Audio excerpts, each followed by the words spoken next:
Tunaendelea na uchambuzi kuhusiana na mpira wa miguu. Ili timu ya mpira wa miguu iweze kupata mafanikio katika mashindano mbalimbali inayoshiriki, kuna vitu vitano ambavyo lazima kama timu au klabu ivifanye ili kufikia mafanikio haya.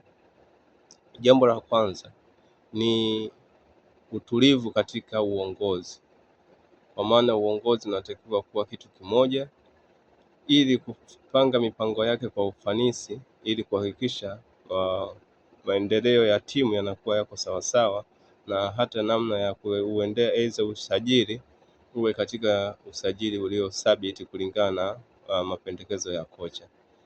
Ukiachilia swala la utulivu la kiuongozi, lakini pia juu ya utulivu na ushirikiano kati ya mashabiki, wanachama na wapenzi juu ya timu yao, ikiwemo uongozi wa timu yao na wachezaji, namna ya kuwasapoti pindi wanapokuwa kwenye mashindano.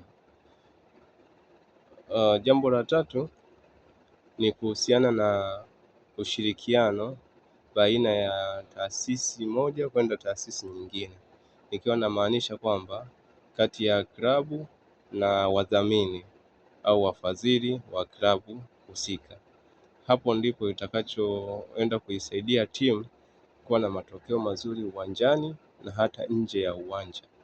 Lakini vitu hivyo vikikosekana, maana yake hiyo timu itakuwa na mvutano. Kila mmoja ambaye anaizunguka hiyo timu au klabu atakuwa ana maslahi binafsi, kwa maana watakuwa wanazungukana. Huyu atakuwa anavujisha siri ya taasisi kwenda kwa mtu mwingine, lakini hata namna ya utulivu katika timu utakuwa ni mdogo sana.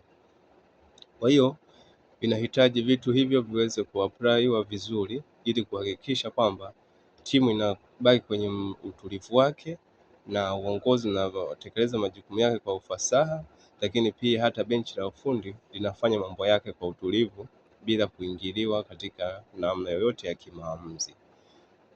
Kwa uchache naweza nikaishi hapo, lakini darasa au uchambuzi utakuwa ukiendelea kadiri siku zinavyozidi kwenda. Asanteni na waomba muendelee kunifuatilia na kusubscribe kwenye channel yangu ya Max